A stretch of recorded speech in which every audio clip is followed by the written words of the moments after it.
7:34 p.m. Wednesday, October 30th, 2019. Episode number 754 of Yeah Dude.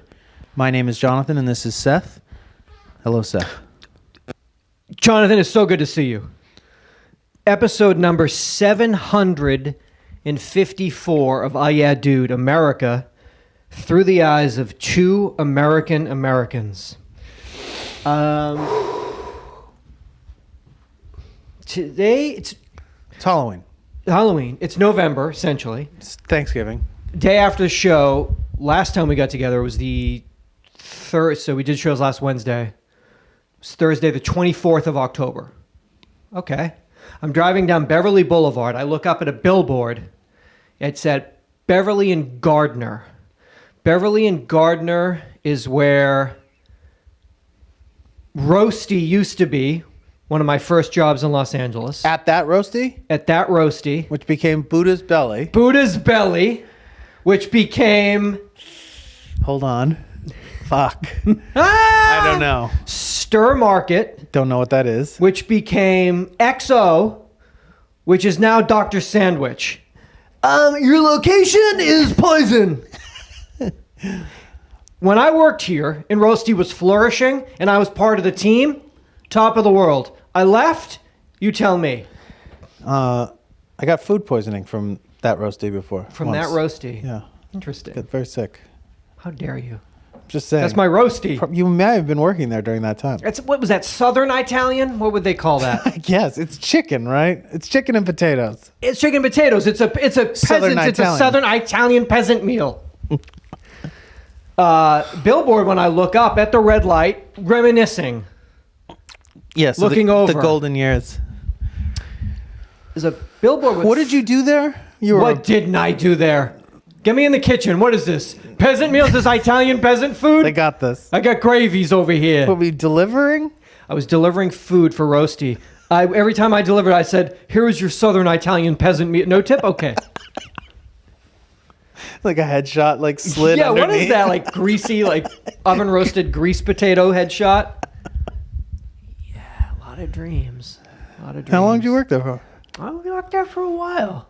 Did you ever? That was one that period you have like one meal a day, and they would just give you your.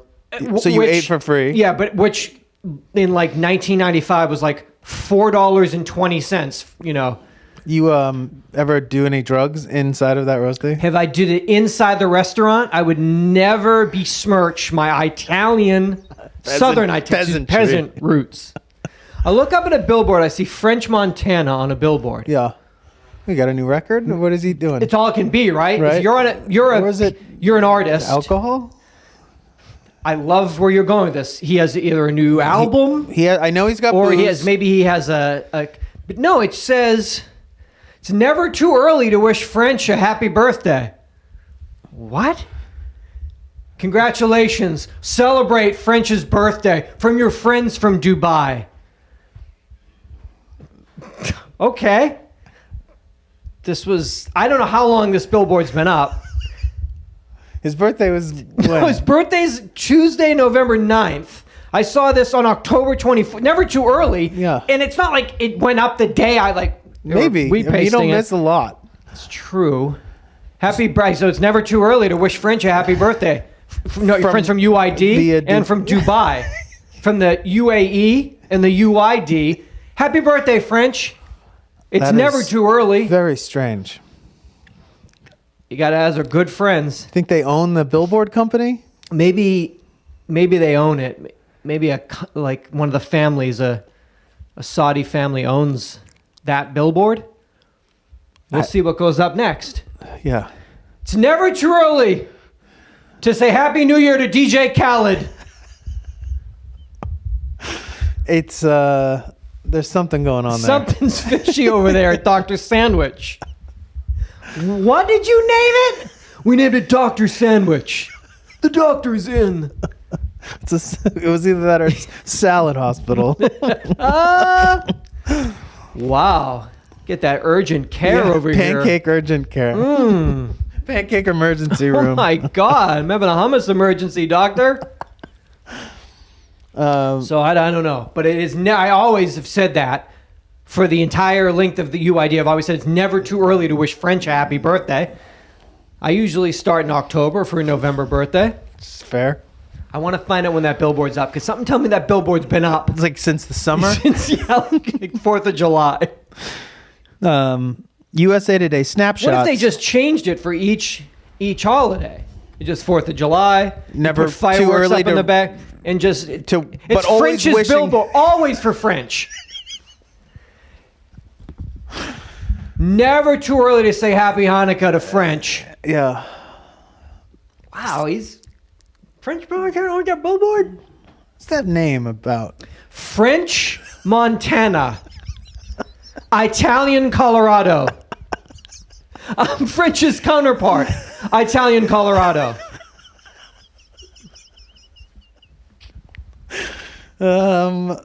USA Today snapshots. The most unpopular proposed projects when it comes to a person's own neighborhood or hometown. So these are the kind of things that people don't like, that they like the least. Not in my the backyard. Thank you. Not in my backyard. 74% say landfill. Don't want a landfill. Makes sense. Does. Although it's convenient, And necessary. because then you just open up your window and just Right in here. wait when you're done. You finish with that Coke Zero? Casino. 73%. How much? You'd be in fucking heaven. I'd be stoked. Walk down the hill. Hi, you guys open yet? Like, You guys always just open. like, yeah, you guys are always open until they open. Because that's one of those Oh, things. you mean like- when they're building Yeah, it. because you'd be down I'm there when starting to, they're like, introduce when myself. Cranes are like digging dirt. Hey, let me introduce myself. You will know me. You'll be knowing me. Walk back up the Trying to hill. get a gig there. Like, Wednesdays and Friday nights doing Like a fucking- like dead covers in the fucking... No, I thought you mean like working there, like you sort of Oh, like a croupier? no, is it no. Funny. A dealer? I was thinking more of like a kind of a bot, like one Like of those a guys, like a Maitre d' or Heavy. Oh, a heavy. Heavy, just, just like watching cheating watching schemes? cheating. Counting cards? just No, I was thinking just gigging. gigging. But they pay me in chips. Yeah, I mean, for sure. because those chips go right back. Oh, to right. that They know. house. They're like, yeah, we'll pay you in chips. Yeah, but- He loses it. Don't worry about it. $1,000. We'll have it back by 3 a.m. Sounds like things you want near you. A quarry. Who wouldn't want a quarry? I mean, I wish I could have one in my actual backyard. Send the kids. Go climb. Save all the money. You guys want to go to the swim club? It's way too expensive. Go climb the quarry and jump in. Just swim down first and make sure there's no fucking No sharp a rocks. Honda Civic under there. A shopping. You got to do a quarry fucking. You got to do a quarry check. Quarry check. Quarry check. I was for a Civic. I swim with my arms out. I breaststroke. 10. I Trying to feel. get 9 friends and we find the one patch. A shopping mall or shopping plaza. I don't understand this. These are They're all things you great need. things. You want to live in the middle of a circular. I mean, I actually have inquired about apartments at the Americana. Yeah, because just go I'm right like, down. yeah, I would live there, like in a second. You would love. I to live at the almost got in Americana early, and I in should have. They're Glendale. so much more expensive now than when they opened. If you just If bought I had one locked right- in early. Dog. They're very expensive now. Oh my God, though, you going down to a Sharky's every day for a steak burrito? Hey, Jonathan! At like Cheesecake Factory. Cheesecake Factory. What would that be? That's breakfast, lunch, and dinner. Oh, yeah. With that kind of menu, It's everything. it's everything. If you lived at the Americana, you get all your shit done. Everything. Coffee. I know. It's They must have an REI around there or something. they You could got fucking some putter type around. of outdoorsy Yeah, store. you got up an there. No, they've outdoorsy got store? a Dick's in the Galleria. Dog, you'd be seeing movies. You'd Yeah. be in heaven. Sneaker releases, getting Getting early. right in line for those fucking those new running for your marathons. Those vapor fucking flush, whatever the fuck those are. Give me these. I want to run now. I'm into running I now. wasn't into running until that guy broke the 2 hours. Now I run. How much? Okay, I'll get 2 pairs at $250 each. One for training, one for when I actually run the marathon. Indoor and outdoor. Indoor and outdoor, yes. Weekend and weekday. I need 4 pairs. God, you love the Americana, huh? I would live there. You wouldn't have to leave. You can get the car detailed there. I do every time when I go anyway. Yeah. Oh, we're here? Detail it. I'm going to Dick's.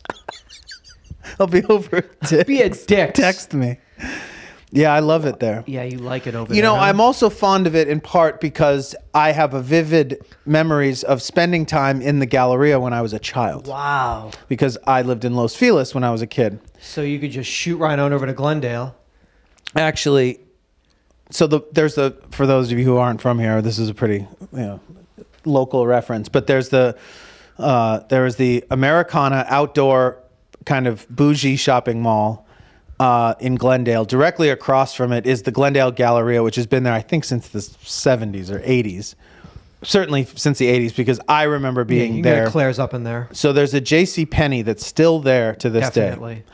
day. And I Used to boost from there. when I was about 5 years old or so, I was there with my parents. And my mom went shopping into the J.C. Penney, I believe. And my dad and I went into the Radio Shack, which was directly across on the opposite side Talk of about the that early 80s. opposite side of the mall.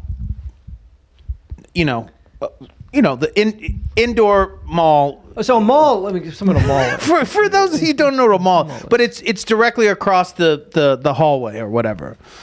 So in the Radio Shack with my dad, the people there see me, and they give me a Radio Shack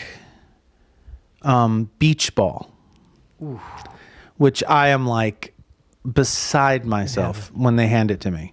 So my dad blows it up for me, or they do, and it's like rainbow colored beach ball, but it has the Radio Shack logo on it. Be worth about $1,000 now if you had it. And I'm so fucking pumped. And I turn and I look, and my mom is in the JCPenney directly across, looking at one of those round, like, clothes corral things. And she's like going through the clothes. And I'm so excited. So I beeline for her to show her the ball. And as I get to her, what I realize, or I didn't realize, I run straight into a glass window that she is behind. I don't realize it's glass. She was too excited. And the ball is in front of me. Awesome. So it hits, but I smack my head and knock myself unconscious. Amazing. And when I come to, I'm laying flat on the ground in the shopping mall, and there is like a circle of people that I've never seen in my life who are looking at me like I'm dead. I mean, like I killed myself. And by the time, it must have only been a couple of seconds because it's all strangers, and then I see my mom and my dad like come from the other side, and I start to hysterically cry more than anything out of fear, because I don't understand what's happened. Yes. I think I've hit like a force field or something, like a wormhole. I still don't know that I hit a window. So I sit up crying, and the guy from the Radio Shack that had blown up the balls out there, like everyone's out. You're getting sued. Everyone's out. But I remember I got ice cream afterwards, and I had this like golf ball size fucking welt on my forehead, dead center in my forehead. And I just remember like eating the ice cream, and then like having this like cold compress, but then also that the Radio Shack ball maybe saved my life. Like I would have busted my face open pretty good if I had. Oh, you would have cut you. You killed you. You would have bled out. I would have bled. You bled out at JCPenney. Yeah. Half in JCPenney, half. One of my. So every time I'm in that mall, I look, because I remember clearly the brick wall. And it's still the brick. I mean, the way the JCPenney hasn't been updated. Other parts of the mall have, but where the JCPenney is, it's still kind of like the ghetto side of the mall, and it's still janky side. Janky side. Sorry. and it's like this old 80s brick that's like still there, and so it still has the same like hue and like feel of when I ran no into fucking phones for that. We should probably recreate that now so we can get great footage, great internet meme footage. So get a kid to do it, or me do it? No, we're gonna get a kid. We're gonna recreate the whole scene, make it look real, and then let it go viral. But then if you listen to the show, you'll be like, Wait a second. This is like It's exactly very close. incredibly close to the story I heard. Right down to the ice cream. Yeah. So that's the Galleria. That's the gallery. That's in but you live next door at the Bougie New Americana, where. But I go and I don't know who saves you there. I go and hang out at the Galleria too. To remind you. Well, that's where the Dick's is and the sneaker stores. That's where the Dick's is. UID. That's where the Dick's is. Reading my Los Angeles Times, going into the calendar section, I want to find out every day. I go into the TV listings because I want to make sure I don't miss anything. Daytime programming. There could be a guest. I might want to find out about their project. Don't, but I might. Dr. Oz. What the hell's on Dr. Oz today? Well, this looks like this was a new episode. It was on KTTV. Check your local listings. Syndicated. It was on 1 o'clock in LA. The Dr. Oz Show. How to choose an avocado. The hour-long show. That's it. So that's your show, huh, Doc? How to choose an avo. Tough. It also really depends. Well, I guess it is something that could be maybe touched upon. I don't know if you need an hour. Or a doctor. Or a doctor or a TV show. Looked up some of the shows they have on. It makes sense. Pumpkin French toast with candied pecans, a recipe. You guys all right over there? That's his show, That's too? your show. That's another episode. But he's a doctor. You're a doctor of candied pecans. Dr. Oz. Ancestry test result bombshells. Can this medium get answers from the dead? Mixing it up. Well, that's a lot of that. You need 2 hours for that. It's a broad spectrum, that. What do we have here? Loading the dishwasher wrong. Come on. Could leave you with spotted dishes. An investigative report. Doctor. It's hit or miss, I guess. I guess. You go in with a medium and you go deep. Find out about, or we loaded dishwasher. Backwards. Yeah. Upside down. Dr. Oz investigates the alarming rise in mom shoplifters. Sick. I'd like to see that. It's a sickness. I'd like to. Yeah, They can't I'd like stop. to help them. Like to boost with them. I'd like to help them. I'd like to create distractions for them. Your biggest questions about heaven answered. This is a wild show. 1 o'clock in the From afternoon. episode to I have episode. 9 questions. We're answering every single one of them today at 1 p.m. Sit your ass down. Secret sicko husbands. How well do you really know your man? These women probably not Not as that well. as they thought. Certainly not as well as they imagined. As they imagined. Oh, he's a secret sicko? I mean, I knew he was fucking gross, but grody to the max, but he's a secret sicko? What do we have here? The truth. I can't even. The truth about store-bought iced tea. Wait, though. What does that mean? Many lies. What does that mean? That's the truth about store-bought iced tea. Well, isn't all iced tea? I gotta get to the bottom of it. You watch. I guess 1 o'clock in the afternoon, sit your ass down. Do you work? Oh, no, I watch Dr. Oz, and I'm informed about everything. I mean, all iced tea is sort of store-bought. It's some What's the truth behind it. behind it?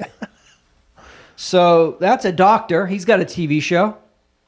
He's on every But day. he's not a real doctor? He's a doctor of something.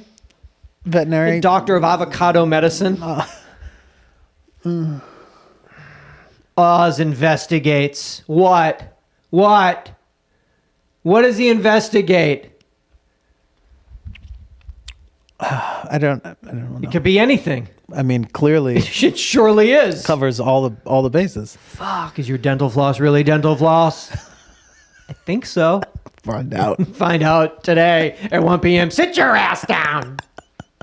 Is that the slogan? Sit your ass. Sit your ass down. Ladies and gentlemen, it's Dr. Oz. Sit your ass down. Although I can imagine your ass has been sitting down for whatever's on at noon. 3 and it will be months. whatever's on at 2. And whatever channel that is on, you watch whatever's before and you watch whatever's after. Because the idea of even getting a remote and changing it, it's all a bit much. So what do you present me syndicated in a row? That is what I watch. Yeah. Yeah. You find your station. You lock it in. You syndicate me. What's next? And whatever's on, I'll take it. No matter what. It doesn't matter what it is. Honest. Yeah. Just give it to me. Oh, Ja Rule? Ja Rule's got a talk show? Is it on before or after Dr. Oz? Then I watch it. Wait, does he have a touchdown? That's a good idea. Oh, man. Can we pitch that? Oh, shit, we should get a judge show. Ja Rules. Judge Ja Rules. Judge rules. Sit your ass down, plaintiff or defendant or...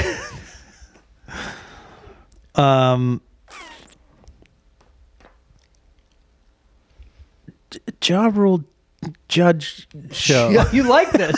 Judge Ja Rule. A series of studies in the Journal of Athletic Training. This is for you, Seth. Okay.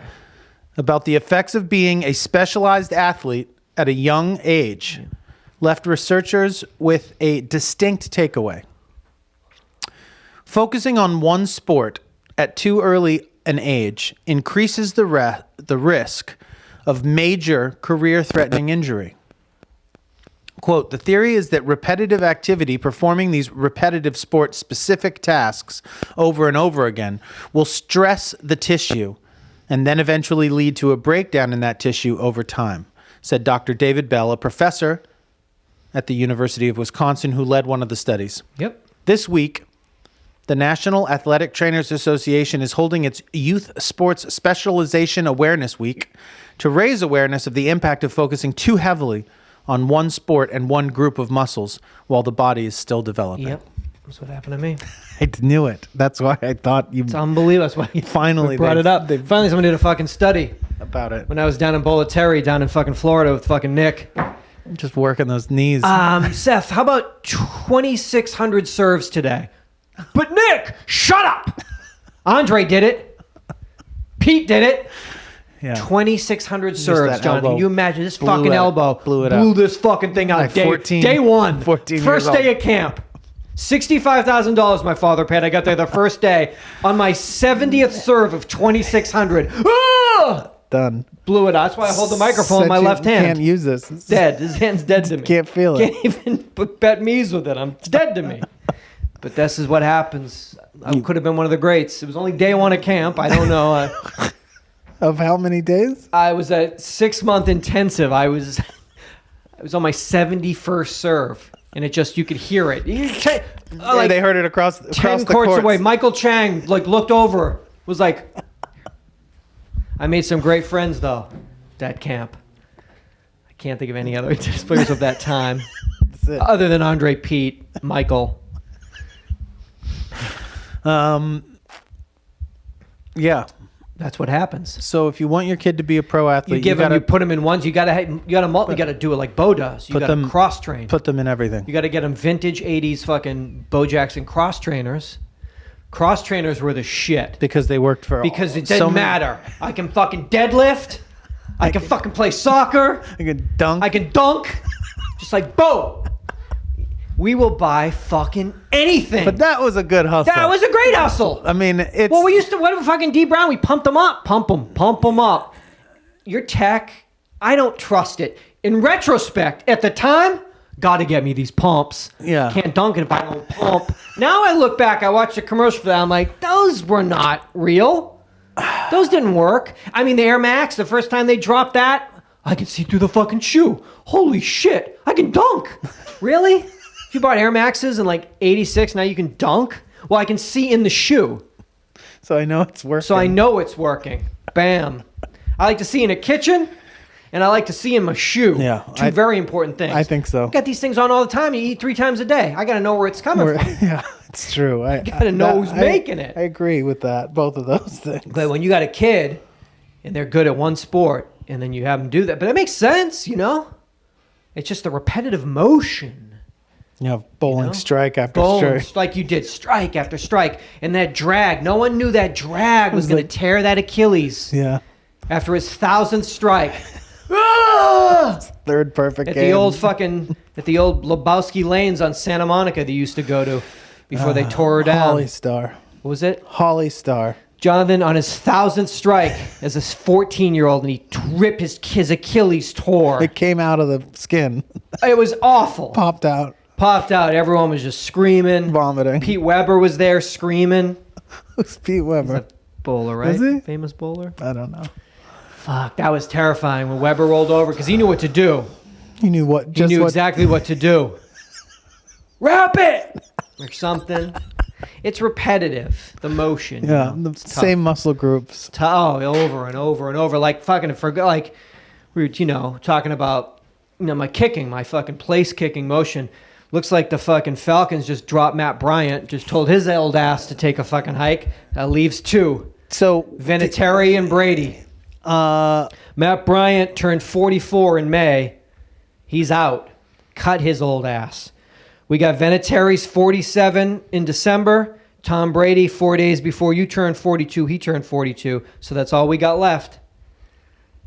And I've seen some shots of Vinatieri missing some extra points, and he's over on the sidelines all by his lonesome, thinking. He's in his head. He's thinking, it's time. They let him go because he was not doing well? Because he's an old-ass fool.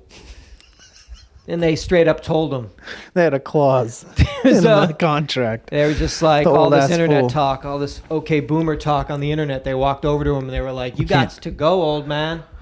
Just doesn't seem like that's their biggest problem as a team, really. No, not for them, no. But maybe it's a big one. I don't know. So Adam Vinatieri, 47 in December. Tom Brady, 42. The last we'll see what happens. Repetitive motion. Sir, your old ass is gone. That's how they did it. They walked over to him and they were like, oh man. Hey, and he was the only one that turned. And they were like, yeah, exactly. Got your ass. Fuck. Because you can still, ageism's a sick thing, but I guess it's alive and well in the NF motherfucking L. Oh, yeah. They don't give a fuck. That's their own rules. Cut their own rules. Hey, HR, you can't yell out old man in the locker room and wait for one head to turn and then fire him. That's totally against HR, yo. Not in the NFL. We do what we fucking want. It's true. Fucking kidding me? Yeah. Get out of here. And everyone was just like, tss, tss, move it. They put a walker by his locker room. Get out of here. But what? Get out of here.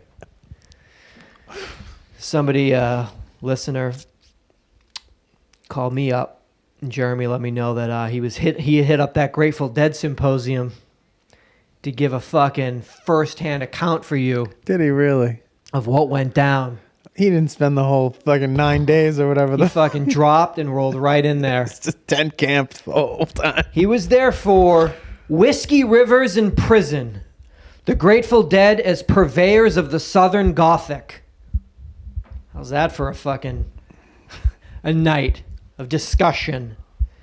So he looked around and he said, Seth, there were a lot of characters in the building. Let's just say that. Yeah. For this deep dive. Yeah. Whiskey Rivers. Whiskey Rivers in Prison. The Grateful Dead as purveyors of the Southern Gothic. He's looking around. One guy, hello, thank you, to the producer that was there of the documentary, the 4-hour Amazon Prime Video documentary. Great documentary. I commend you, kind sir. I have to thank you for including the use of nitrous oxide in the film, which has been a very big part of my life. So thank you. Really?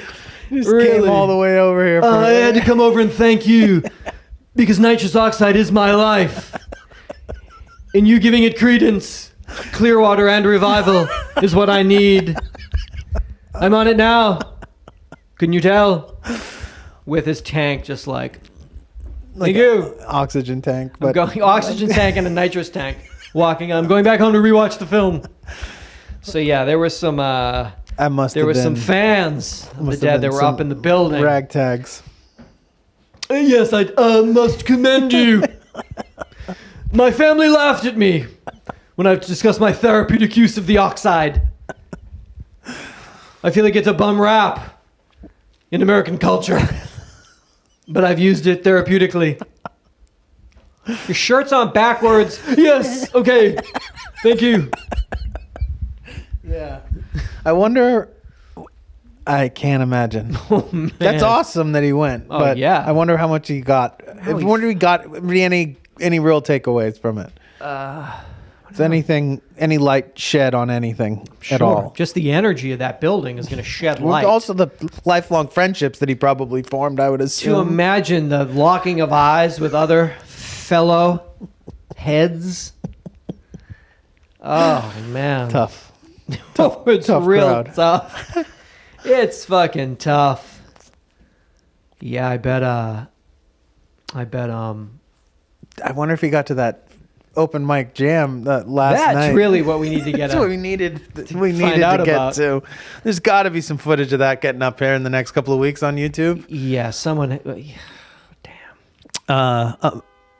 A mother who allegedly stormed into an Orange County middle school classroom to confront students she claimed were bullying her daughter has been charged with a misdemeanor.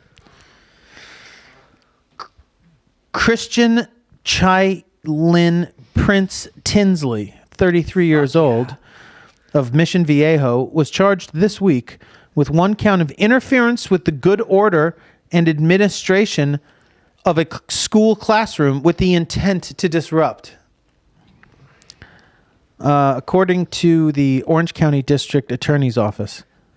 The charge comes several months after the May incident in which authorities said Prince Tinsley walked into her daughter's classroom at Nigel Hills Middle School without warning and without checking in at the school's front office. Oh, they don't play that anymore. No, you shouldn't actually even be able to do it, and asked the teacher to pass out a stack of tickets that read, "Free ass kicking. Must be 18 or older to redeem." Yeah, I want to get one of those. Then she told students to leave her daughter alone or their family members might get hurt.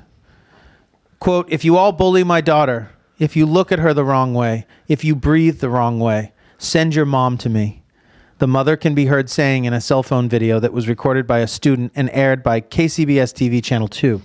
Quote, "Sisters, aunts, anybody over 18, I'll fuck them all up. Do you understand me?" It's amazing.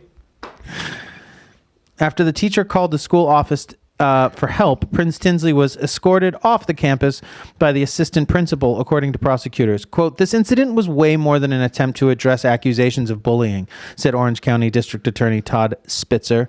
"This was a deliberate act intended to terrorize a room full of young children in the very space where they are supposed to be safe." Oh. It's supposed to be safe. All they're doing is bullying. Safe to bully. And here came a real mom.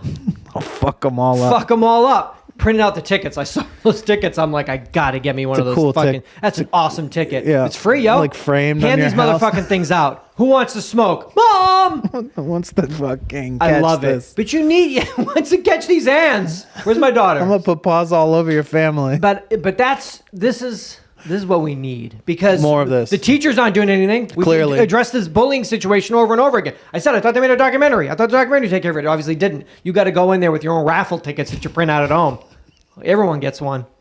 Hand them out.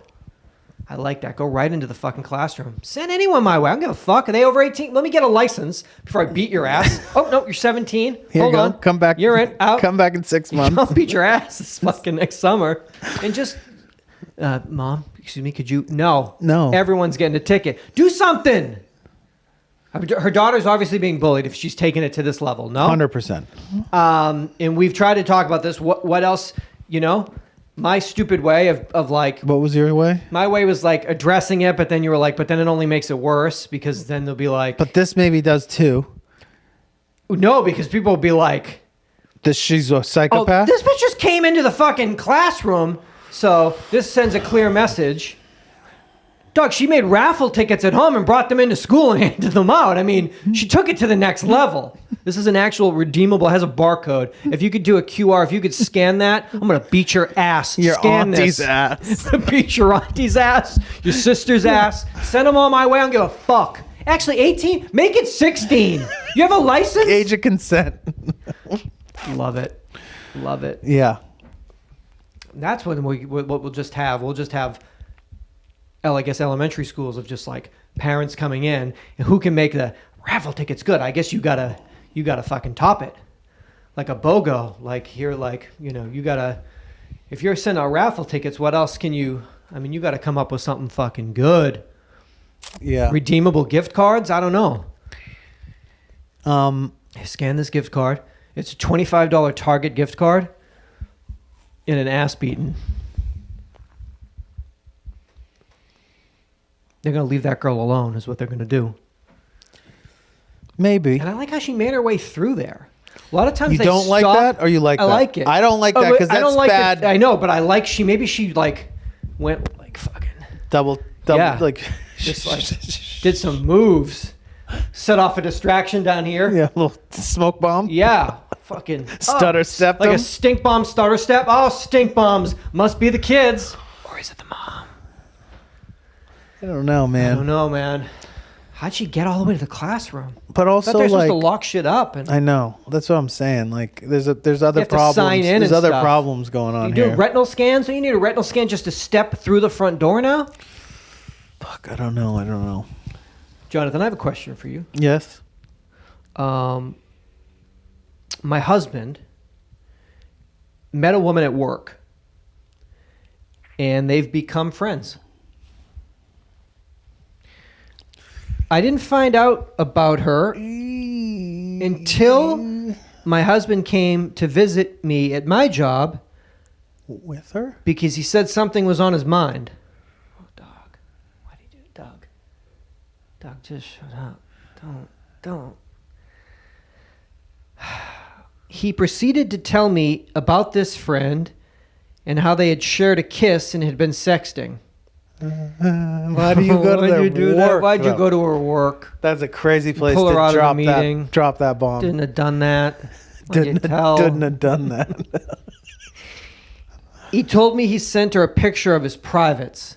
Oh, he's really coming clean. Huh? Oh, I guess it just drove him crazy. So he Killing. drove to her work and then told her that he took a picture of his dick and sent it to her his friend. His work friend. Oh. I demanded that he delete her phone numbers, pictures, any Facebook-related items, which he did immediately. A month or two later, he asked if he could get her phone number and take a picture with her as she was leaving the job. What? Okay. Well, she's leaving work. Yeah. So I need to be. I need a photograph with her. With her. And I'm going to ask you if I can do that. This is crazy. I'm crazy. I could have maybe at my work just taken a photograph of the woman that I love, but I'm going to ask you if I can do it a month or two later. I said, you know how I feel, but I'll leave it up to you. It's on you, Doug. He ended up retrieving both her phone number and getting a photograph with her. Yeah, duh. I feel like they should have no contact at all, but then I'm told I'm too jealous and they're just friends. She has expressed her romantic feelings for him. I have endured suicidal thoughts because I felt like I was losing my husband and my marriage. Am I crazy for feeling this way? What's up with her husband? Had to get that pic. Had to come clean. I don't know if they're just friends. Well, we might want to just. What do you mean? I mean, me and Jeff are just friends. Jeff, have you ever seen my dick? Yeah. I mean, the night is young. But we're just, I don't know if I Still got another episode to go. Yeah, Well, I think okay. There's friends. There's different kinds of friends. Okay, there's a few problems here. Well,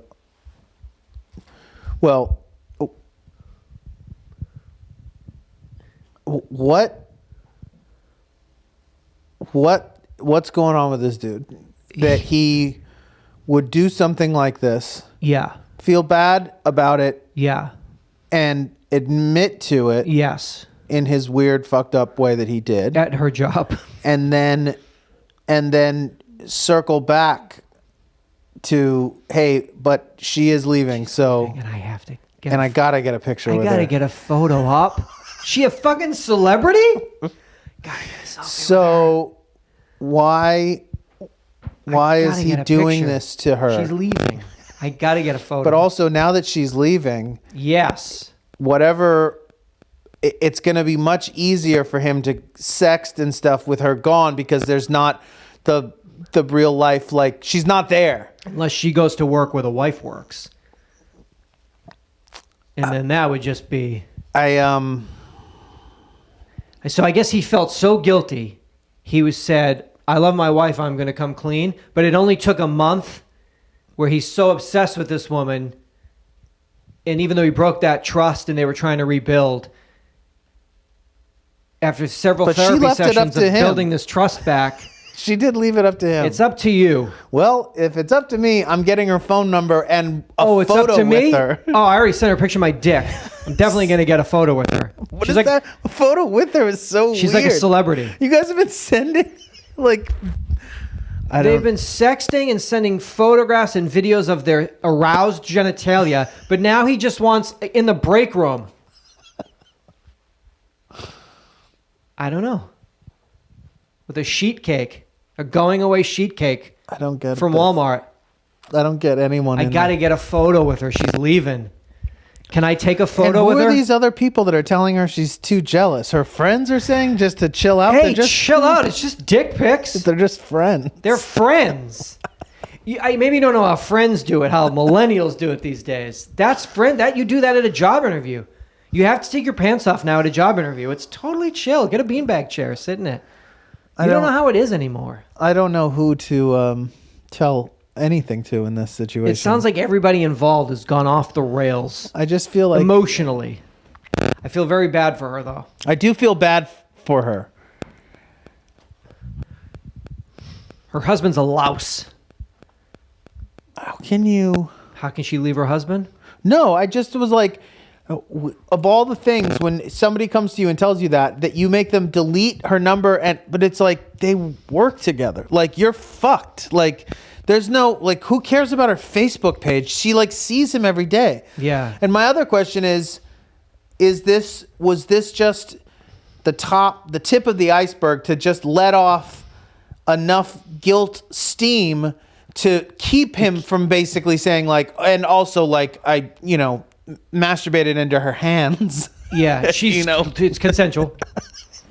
That's what we do at break. It's masturbate into her hands. Everyone knows we get the break room from 1:15 to 1:30. I masturbate into her warm hands. Is that all right? We're it's friends. It's been a month since I've done it though, and we're work friends. I just want a picture of her face to remember her. It's rough. It's pretty rough. Yeah. Pretty rough for everybody. Yeah. It's tough out there for everybody. Yeah. Deceit and confusion and loneliness and passion, and people they get ideas in their head and notions and they can run with them. Well, they also become fixated. Yeah. That's a big one.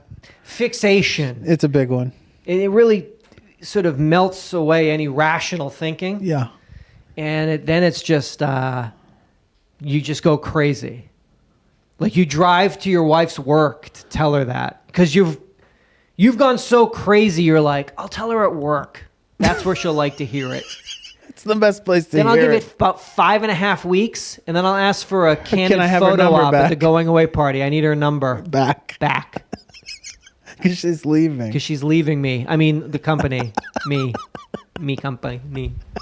She's leaving me company. Oh. How do we do it? How are we all doing it? Yeah, I mean, don't work. That doesn't seem to work. Not for a lot of people. I mean, we watch E-News Daily. There's celebrity couples splitting up left and right, Jonathan. And they got it good. Oh, they got it all. They all got life. They all got dream lives. Dream lives. You can't make it work? How am I supposed to How make are we it? supposed to make it work down here? Yeah, I take 2 buses to work. Yeah, It's like- it's crazy. You have 5 cars between the 2 of you. Researchers at Cornell University are using a rigged card game to shed light on perceptions of inequality. After noticing that the card game winners attributed the game's outcome to skill. Yeah, they're talking about this particular card game, the winners. No. Okay. This is what prompted them to do the experiment, I believe. After noticing that card game winners attributed the game's outcome to skill. Oh, totally. And that losers would blame the defeat on the rules of the game. That sounds about right. Doctoral students decided to conduct an experiment. They adapted their idea into the swap game, a simple card game that they rigged to favor either winners or losers in a study designed to measure perceptions of inequality.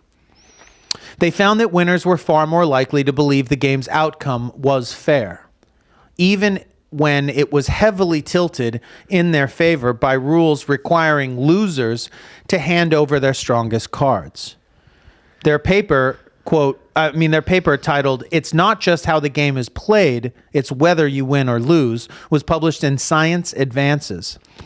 Before participating in the experiment, people were taught how to play the swap game. Simple game, I hope.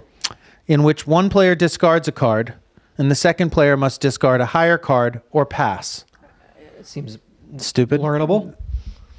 The first person to discard all their cards wins the round. Okay. We're going to play this later. Of course we are. Though the first player had an advantage, the first round's I don't winner... have a deck of cards. You don't own a single... What about... Isn't even in your earthquake kit? That's how you're going to pass the time. Sucking on a Werther's, fucking playing solitaire. I didn't think of that. I don't definitely... You definitely need that. No, do you think I put one... I don't think I have one in there. No. You should. That's a good idea. Yeah. But what the fuck? 1, 2, Jack, Queen, 2. What do you about do? to entertain the kids when they're... Card game for the kids? Tricks. You got kids. Tricks. Put down your first-person shooter where you yell at each other over the headsets. No, I've power. Watch this. The grid's out, bro. I know. So I'm saying I got a better game. It's called Solitaire. I don't even know how to play. Watch me play solitaire. I don't have any. Yeah, I guess I don't have cards because it wouldn't do me any good. Because you don't know how to play solitaire. But I bet everyone has a deck of cards. Is that one thing you'd find in every domicile in the United States? Jeff, 888-842-2357. If you don't, I know that I have a deck of cards that I was given as a stocking stuffer last year, but they're waterproof. you never opened. No, That person should be very pleased. They're my father's. Okay. My father gave them to me, and they're outdoor waterproof cards. He gave them to me for the van. That's actually like a great camping gift. cards So maybe you get around to play a little rummy. I wait a year before I open all stocking stuffers. I wait 1 year before I use them. Jeff, you got a deck of cards in your apartment? Yeah, for sure. Sorry, go on. Don't you have even like a display, like a funky, like 1950s, like, like, woo, like, this is how they used to make cards. The original card deck. Yeah, it's like Sinatra cards. Yeah. Like, no? Sinatra fucking need, yes. Oh, that's fucking... The winner's rich. It's rich. Though the first player has an advantage, the first round's winner was determined mostly by luck, with no skill involved. But at the end of each round, the winners either traded their best card for the loser's worst card, making the game more equal, or their worst card for the loser's best card, giving the winner an increased advantage. In other games, the winner exchanged cards randomly, and in some versions, the players traded 2 cards. Didn't follow that at all. Doesn't matter. Okay. It doesn't matter. This game's Such a simple game, though. We should be able to follow it. Complex. These That's are super there's several complicated. different versions of the game now. The winner's perception of the game's fairness declined more sharply than the losers as their advantage increased. quote, indicating that winners' perceptions are more sensitive than losers to a system that is rigged in their favor. Does that make sense? No, not to me. Fuck. But I'm reading, so it's hard for me to... So I'm out. You know what I mean? Like, if I'm reading, then, like... So should I have read it and then you could explain it to me? Because I fucking... Indicating that winners' perceptions are more sensitive than losers to a system that is rigged in their favor.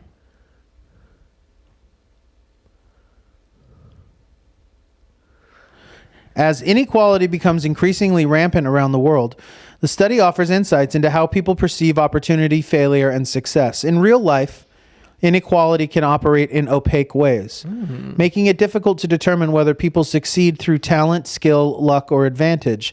Though the study's findings can't easily be generalized to society at large, they have potential implications for how public policy to combat inequality might be implemented.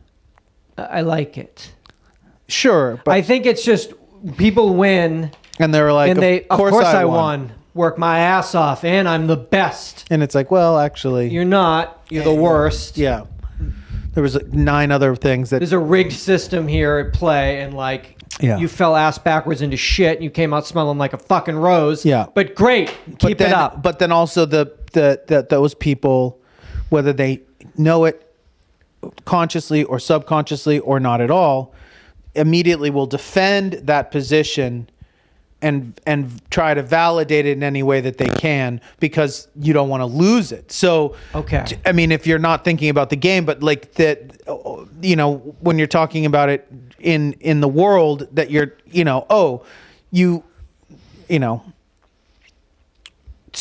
people become very determined and very insistent that they are the best person for the job that they have because they don't want to lose it. Okay. Which is understandable. That makes sense. But it makes them actually convince themselves that like, That oh no, there like is I've worked nobody else. so hard for this and There I've is done, and it's like nobody else that can actually do this. there's plenty of people that are actually better suited, but because things were in your favor that you're in the position that you're in. Okay. And but to probably admit to that it would take a lot. And Plus what it was- would also maybe put you on not so solid footing, because if other people got that notion in their mind, they're like, oh wait, you're not that great. I got to kill all these Then people. I've and got you to have like maybe get someone who's better or more, you know. So you'd be better off just probably murdering all the people that know that you don't deserve what you got, because then they... I mean, I've experienced a bit of that in my life. I think that people who I think maybe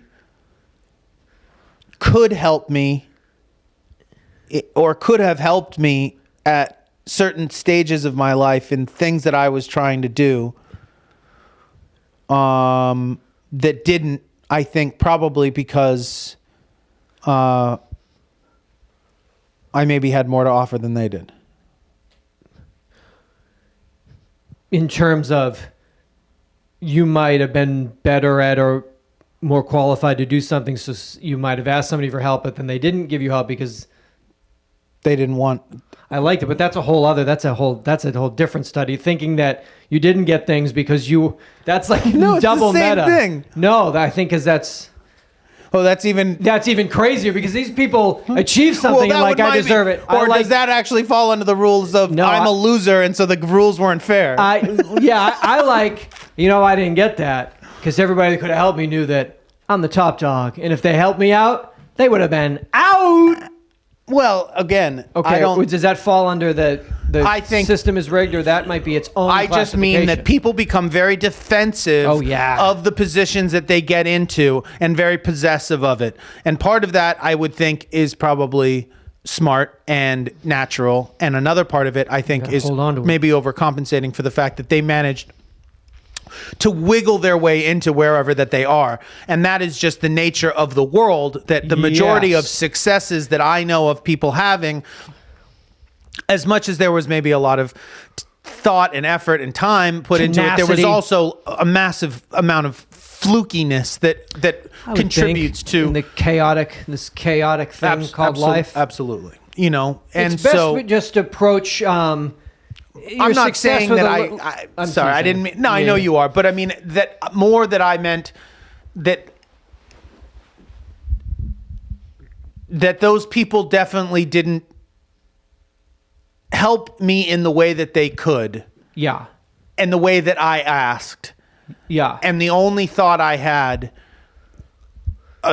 either I thought what I was offering was better than it actually was. Okay. Or what their truth is that they knew that maybe they would have been replaced. I don't want to make these other people, I don't want to pass this on because I might get overlooked. Because I'll be thrown out of this band. You knew it was about music, but it's definitely about scoring shit. Yeah. Because that makes perfect sense. Because that world is filled with mediocre. That world mediocre is so music. abstract that like it's such mediocre music. It lends itself to like, oh, this person got this because of this. When you're like, no, but yeah. I mean, let's put it this way: put you and Amir in a room making music. That's better than in a random selection of other people doing that. You're already like, if there's 10 different duos making music, there's only maybe 2 duos that could be better than the 2 of you because it's you and Amir in a room. Trying to be as objective as I can. I would think that you're. Come on. I'm obviously biased. You can't put 2 geniuses in a room making music. I agree with you. You know what I'm saying? As much as I'm probably not allowed to, I do agree with you. But also that he and I have both been around enough to see what other people that are doing that are doing it, and trying to weigh that up. It's like, all right, you guys are fucking shady, pretty bad at this. So it'd be best if with success, just a touch of humility came into play with people, and then that might, with a grain of salt, might ease it for the people that. It does seem to me that again. Well, that.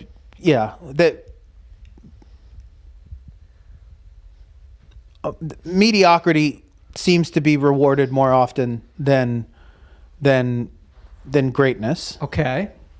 Back to. Sorry, just this is about the world, not about my own life here. Phenomenal greatness. Mediocrity tends to be sonic innovation. That in the world that most things that go. That at least kind of hobble along and get renewed. That they're not that good, and that very every so often something great sneaks through. But for the most part, most of it's pretty fucking not that great. And I think probably because most of the people making the decisions of what to put on aren't that great either. All right. So in this fucking card game of life. Oh, you gotta hope that it's all aces, baby. Flip them. Turn those cards over. I don't know nothing about cards. I don't know how to play any poker or anything. That's why you're making this. It's an inside straight, There it is, whatever that is. I got myself an outside straight. No, excuse me, an inside straight. No deck of cards. I couldn't imagine anything more boring.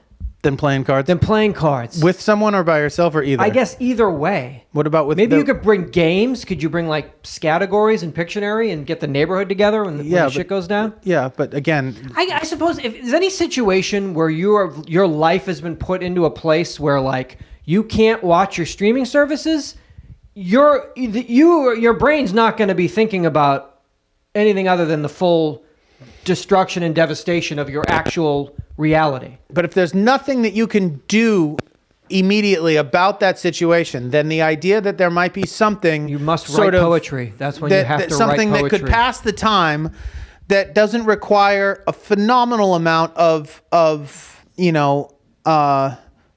effort or emotion, that it might be comforting, soothing to be able to, like a Werther's. Like a sugar-free, terrible Werther's. Expired Werther's. Yeah. Thanks, neighborhood old guy. Thanks, old man. Yeah, he came out. He was offering us expired blow pops in sugar-free Werther's, and kept asking us to watch him play cards. And he had no food for himself, but a lot of gravy lovers for his boy. He wanted to play cards. Wanted us to watch him play cards. Watch me play cards, boys. Everybody in here. I know you can't move your legs, but come here. Come here. Turn to me. Turn the light on your helmet and watch me play. Yeah, Dude, America Through the Eyes of Two American Americans, episode 754. We thank you for listening. We ask a simple request that you come back for episode 755, which will be, from top to bottom, filled with comedy, filled with laughs. It's November. It's 2019. Crucial time. Got to stay focused. But a nice way during these holiday months is to have a conversation with your boys and just you know what I mean? You deserve these episodes in November and December to take a break and have a laugh. Holiday apps. Yeah, you deserve to. Can I have a laugh? Can't I just have a laugh? I can't put the news with my family. I can't with this family. Of mine, this chosen family of mine that I hate. My hated. Can't put the news on. I can't wake up in the morning, turn the internet on. It's all too much. I need to have a laugh. Need to chillax with my boys. I got to chillax with my boys. Interesting. So also another way that if you would feel, especially during the holidays, if you're feeling, what is a VoIP caller? I don't know. All right. If you feel like in the spirit of giving, one thing you could do to support the show, as we are commercial-free and advertising-free, please go to Patreon and pledge to the show. You can watch the shows in 3-camera high definition. You get access to the archived episodes that aren't available on iTunes, and you keep us going. So if you'd like to pledge to us, please do so. You could also just give us a one-time donation or something along those lines by either buying something from the merch store on our website or going to our Venmo and sending us a little dosh there. Our Venmo is UID4L. That's UID for life. UID number 4, letter L. But thank you to everybody that pledges and that donates and all that stuff. It means an awful lot to us, obviously. It's really a season of giving. But yeah, if you're in that, if you want to really maybe kick us into overdrive here, maybe as we round out another year, please consider joining up. No layaway Santa bullshit. Yeah. Come right to here. So, but yes, come back for 755 and yes. Yeah, 888-842-2357. You can call, share, conversate with your friends, Jonathan and Seth. Thank you so much for listening. Please come back for 755. Seatbelts.